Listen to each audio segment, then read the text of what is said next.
Guys, mga kapraps, ito yung daanan papunta doon sa property na ang sukat ay 4.6 hectares. Papunta po sa 1.5 hectares. Papunta sa 6,000 square meters. 4.3 hectares. So ito yung kalsada mga kapraps. Kita lang namin sa inyo para may idea po kayo. So pag pag ganito, araw, bali pwede pong ipasok ang motor dito. Pwede rin pong, kung gusto nyo ipasok ang sasakyan, pwede rin naman po. Pero hindi talaga diretso sa loob ng property. So kailangan pong ayusin muna para makapasok yung sasakyan ninyo. Ha? Alisin lang yung mga puno, ay mga puno-puno. Alisin lang yung mga puno-puno na nakaharang para makapasok yung 4 wheels. Estimate namin nasa mga 1 kilometro ang distansya papunta doon sa main barangay road. Dito sa kalsada merong ilog mga kaprap. Ilog. May mountain view, pakita mo.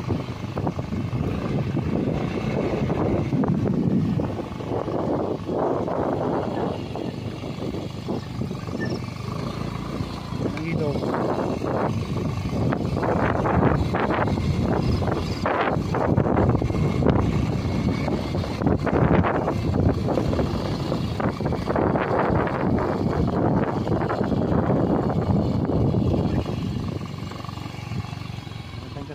Na kotse na kalabaw, mountain views.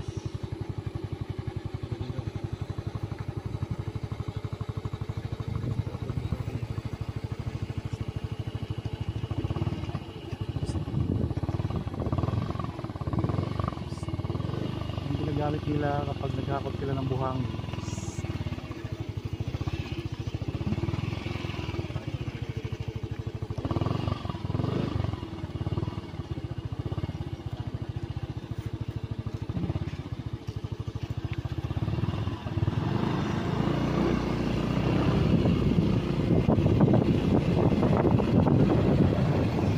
Diretso natin nasa lang, baka wala pang 5 minuto no.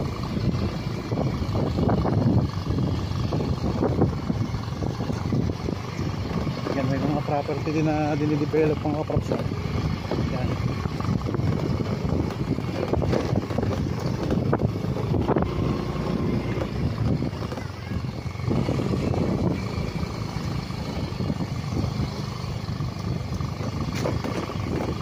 Dito pwede ipasok yung sasakyan ninyo.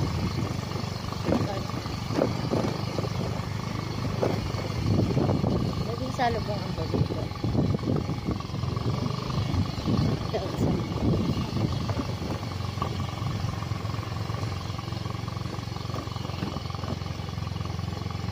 Dito mayroong sementado na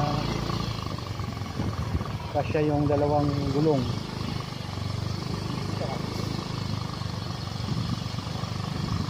Tatlong gulong, 4 na gulong.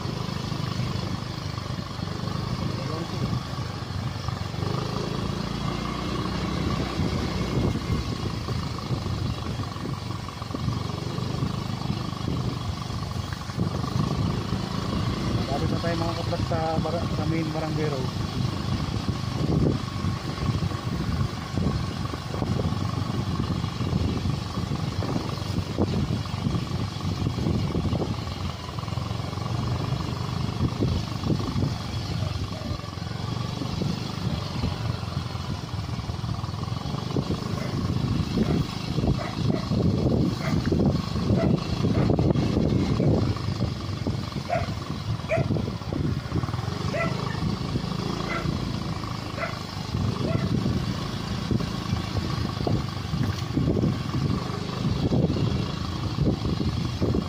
Kaya naman ito sa amin sa town proper, nasa 3 minutes travel time lang. Town proper na lang magdali.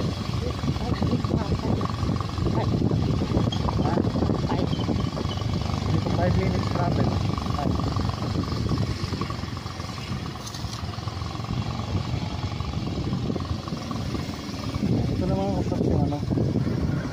barangay road. Main barangay road. Wait, wait. Ito na po ang main barangay road mga kapraps. Ito ay papunta doon sa Kalumpang. Kabila, sa kapuntang Kalumpang yan. Tapos dito naman po, ito yung papunta sa town proper. Town proper na Magdalena. Okay. Maraming salamat po. Yan, ito po mga kapraps, isang property na i-offer namin sa inyo ngayon. Isa itong farm lot na matatagpuan natin dito sa bayan ng Magdalena, Laguna. Bali, ang property na i-offer ko sa inyo ngayon mga kapraps, ito ay may dalawang title. Bali, ang kabuuang sukat po nito ay 4.6 hectares. Itong kinatatayuan natin ngayon hanggang doon sa mga bakod na, sa mga kawayan na yan, mga tanim. Yan po yung mga kawayan. Ito yung sakop ng 1.9 hectares. Napakamura lang po ng presyo nito. Tapos meron na itong kalsada papunta dito sa property. Ang distansya po nito mula sa sementadong kalsada ay nasa 1 kilometro po, or nasa 5 minutes travel time lang. Tapos rough road po ang papasok dito sa loob ng property mga kapraps. Yan, ikutin po natin to. Dito may mga tanim to na mga niyog sa part na ito.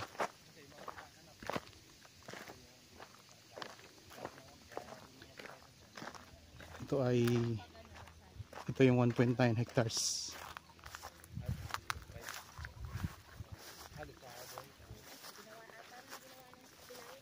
Ikutin natin.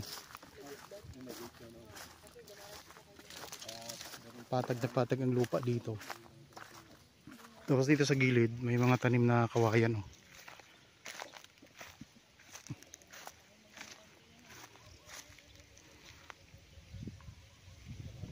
Marami din siyang mga puno ng niyog.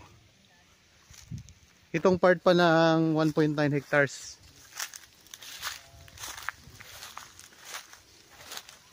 Ano po yung mga tanim doon? Mga niyog lang. Yan yung pinaka-boundary niya, no? So ang boundary niyan mga kapraps, yung may mga pinakamasukal na. Yan yung boundary nitong 1.9 hectares. Tapos pupuntahan din natin na mamaya yung 2.7.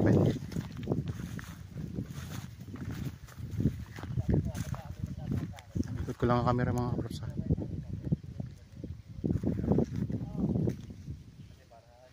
Ulitin ko lang po, ito may kalsada na. May kalsada na papasok dito sa loob. Ang gagawin na lang po para makapasok ang sasakyan ay aayusin lang po yung kalsada. So nabanggit ko naman po kanina mga kapraps na nasa 1 kilometro ang distansya nito sa main barangay road.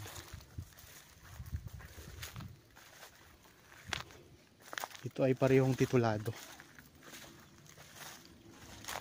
Dito may mga tanim na mga kamote.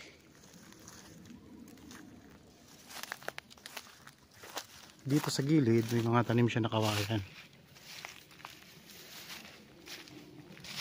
Mataba ang lupa mga kapraps, kaya pwede kayo dito mag-farming mga gulay, mga mais, kamote. Nasa inyo kung anong gusto niyo itanim dito.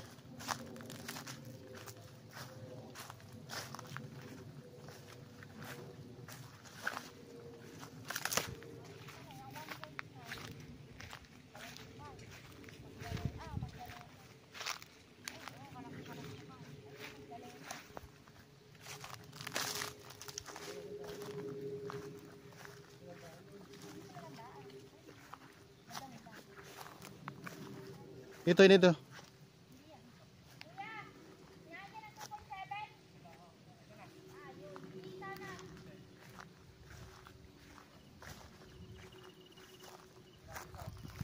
So ito yung 1.9 hectares mga kapraps.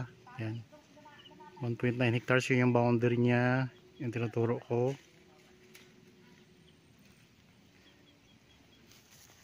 Basta itong hawa na to, ito yung 1.9 hectares. Yan, ito yung pinaka boundary niya dito.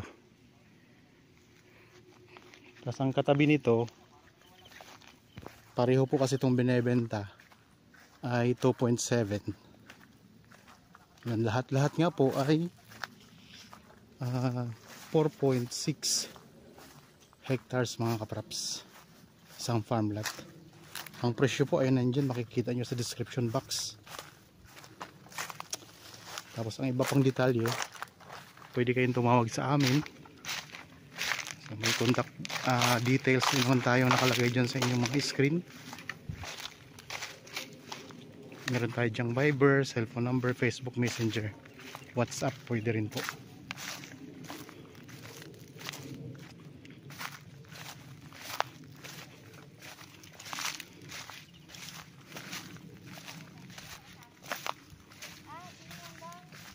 Dikit. Ito boundary ng 1.9. Tapos ito na ang 7.7. Asa ang boundary ng 7.7?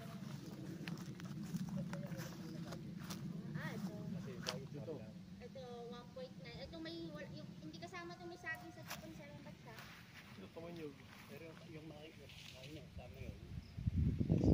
Sala yan. Pulo pag ano, pero sabihin mo hindi kasama saging. Pulo kasama yun. Oh, parang yun. Tapos yung 2.7, ito yun. Pero hindi kasama yung saging nga, boundary saging.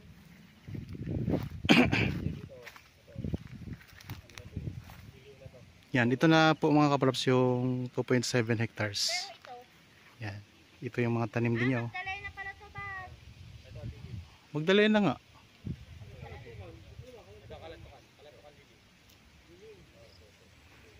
So, magkadikit lang po ito na property pero magkaibang bayan po ang nakakasakop.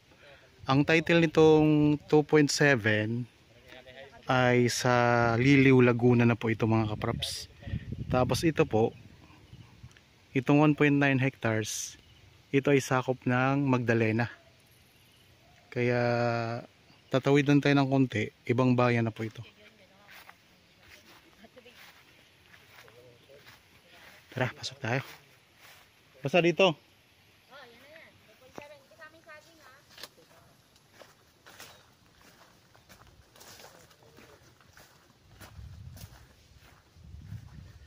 Yan.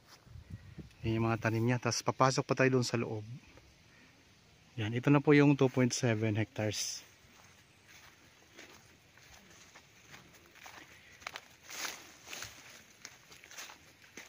Sa ngayon mga kapraps, ay yung kalsada na papunta dito, mabanggit ko na rin naman po na rough road lang po. Mayroon naman pong part na sementado. Pero ano siya, hindi pa pwede yung magkasalubong na sasakyan. One way. Tingnan yung mga ano, yung ano niya, lupa. Meron ding mga tanim na mga carabao grass. Pwede ditong alaga ng mga, pwede kayong alaga ng kalabaw, baka, kabayo, kambing, kasi maraming pwedeng kainin sila dito. Ang boundary nito hanggang dyan sa may saging mga kapraps. Bali ibang property na rin po yung may saging na yan. Dami niyang mga tanim na niyog. Kung sakaling mahilig kayong magtanim, pwedeng pwede to sa inyo. Malawak na property, tapos maganda din naman po ang lupa. At napakamura lang ng presyo.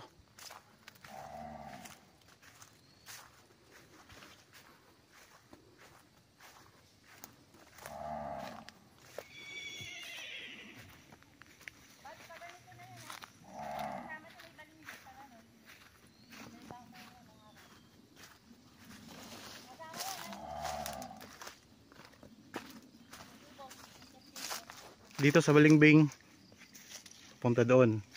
Mula dito sa Balimbing, kasama yan property papunta doon.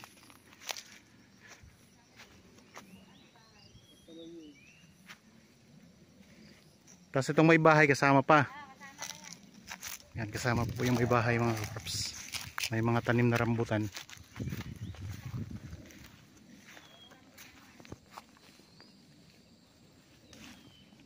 Tara, punta natin. Maraming rambutan pala to. Dito mga niyog, tapos doon mga rambutan. Mayroon ding mga lansones. May mga lansones din siya.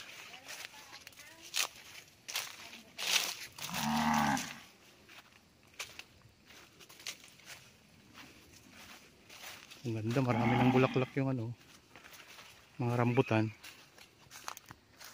Yan dito, kasama po to sa 2.7 hectares.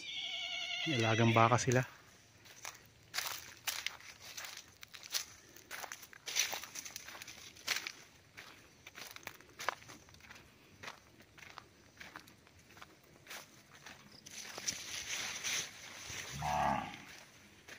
Yan, may mga lansones doon mga kapraps. Ito kasama daw yan?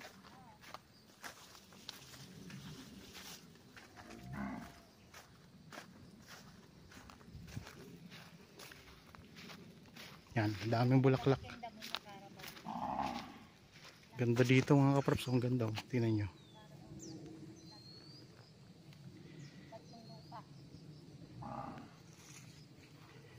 Patag na patag ang lupa dito. Kasi may mga lansones. Dito may mga niyog. Tapos dito ang daming rambutan. May mga bunga na. Yan mga kapraps, punong-puno ng mga bunga.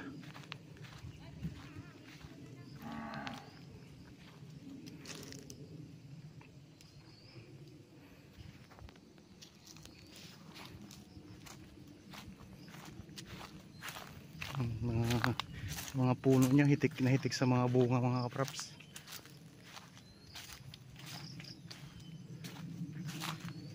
Tingnan nyo.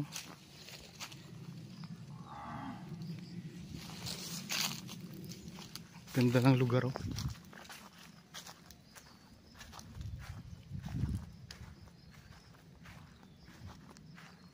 Ikutin ko lang camera. Itong kinaroroonan natin ngayon, ito na nga po yung 2.7 hectares. Ito'y sakop na po ng Liliw, Laguna. So ibig sabihin po ang titulo nito ay nasa Liliw, Laguna na po.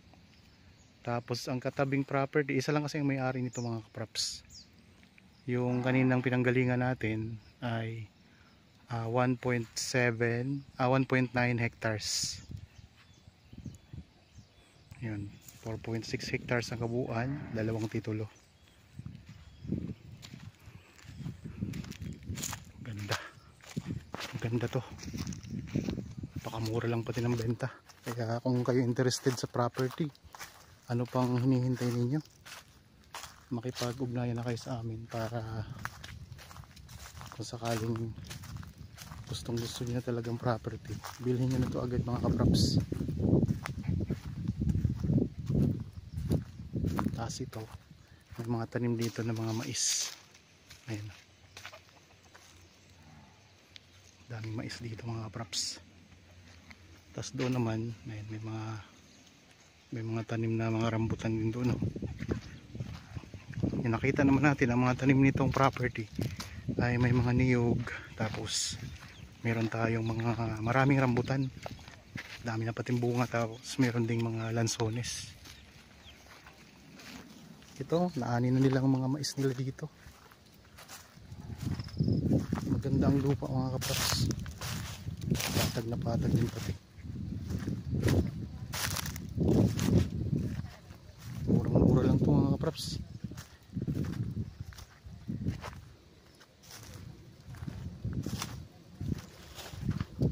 Taas ang mga mais dito.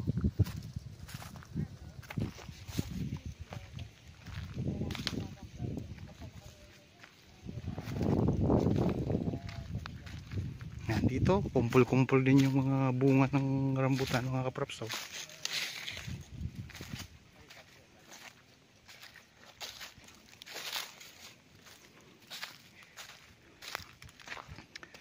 Yan, sa mga naghahanap po dyan ng property dito sa Magdalena, sa Liliw, ito ang ganda mga kapraps nito.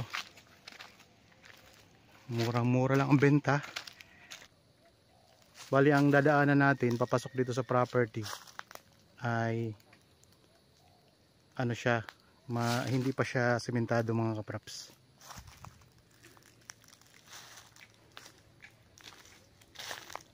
Yun nga, ang kagandahan naman nito, mayroon na siyang talagang kalsada. Kaso nga lang po, ang kailangan natin gawin, linisin, ayusin, para po makapasok yung sasakyan.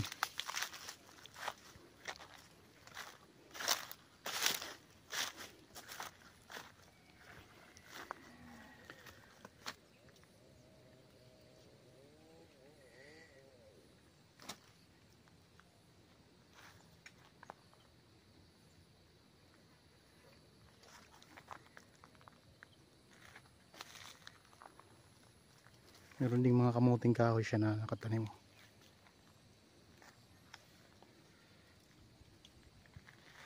Yan po ang boundary niya, yung may mga puno na yan. Yan yung pinaka boundary pag ganun.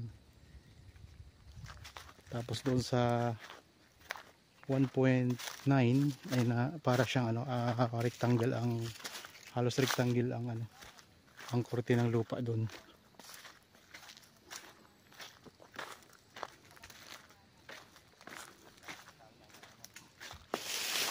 Meron pa tayo ditong mountain views, di lang natin matanaw ngayon, gawa ng makulimlim, maulap, kaya di ko may pakita sa inyo.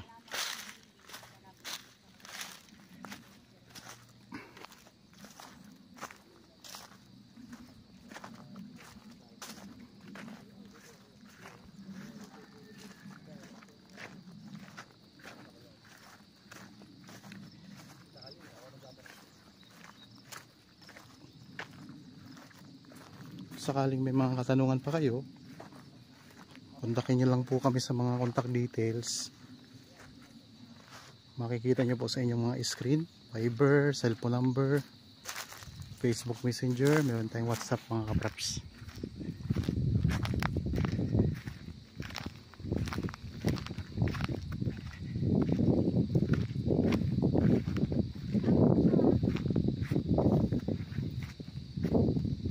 Ito yung 2.7 hectares ha, pag ganun.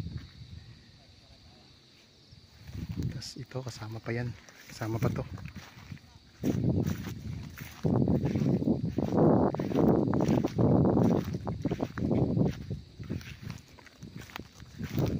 May mga saging din pala siya.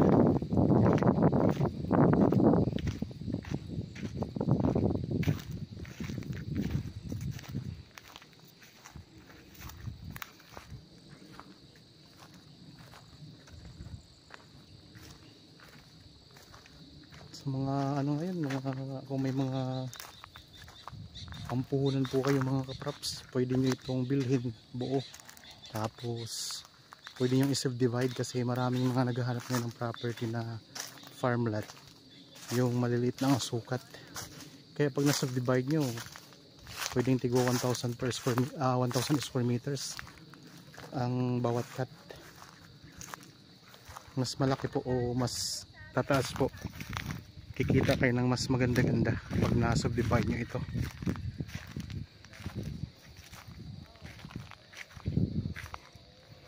Punong-puno ng bunga mga lanson, mga rambutan dito.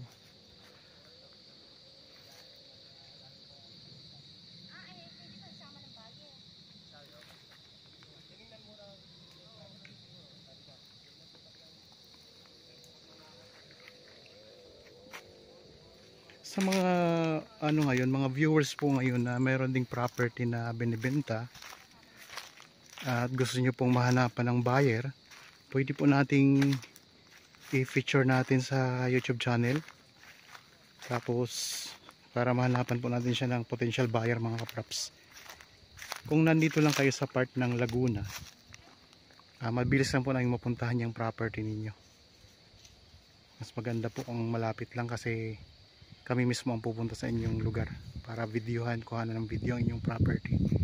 Kung kayo naman po ay nasa ibang lugar ng Pilipinas, pwede naman po kayo magpasa sa amin ng video at yung detalye ng inyong property na gustong ibenta. Mai-picture din natin dito sa channel mga kapaps. Sa mga potential buyer naman po ngayon na nanonood, kung naghahanap pa kayo ng iba pang uri ng property, marami po tayong nakapost dito sa YouTube. Iba-iba nga lang po ang presyo kasi depende din po kasi yun sa lugar at saka sa mga tanim. pati na rin po yung itsura ng lupa. Yun yung naka-apekto sa presyo ng lupa mga kapraps. Tapos habang tumatagal, syempre yung presyo ng lupa ay na taas. At kapag nasa tabing kalsada, lalo siya mas mabilis tumaas mga kapraps.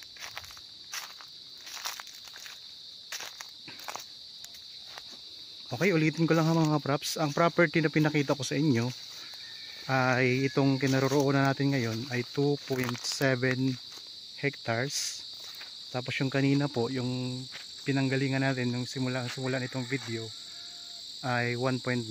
Kaya buong property o itong dalawang property na to ay pareho pong binebenta, isa lang may-ari. Yun nga lang po, magkaiba ng bayan na nakakasakop yung title kasi yung 1.9 yung nandun po 1.9 yung galing tayo kanina doon ay sa bayan po siya ng Magdalena. Tapos itong 2.7 ngayon, itong pinatatayuan ko, ito yung sakop ng Liliw. So napakamura lang naman benta, kaya ano pang hinihintay ninyo? Kung nagustuhan nyo, contact na po kayo sa amin. Okay, sana nagustuhan nyo po ang property na in-offer namin sa inyo. Para po sa mga bago pa lang sa aking channel at napadaan lang dito sa aking channel, huwag nyo pong kalimutang mag-subscribe at pindutin na rin po ang notification bell para maging updated kayo sa mga bagong property na i-offer namin. Maraming salamat po, lagi tayong mag-iingat at God bless po sa ating lahat mga kapraps.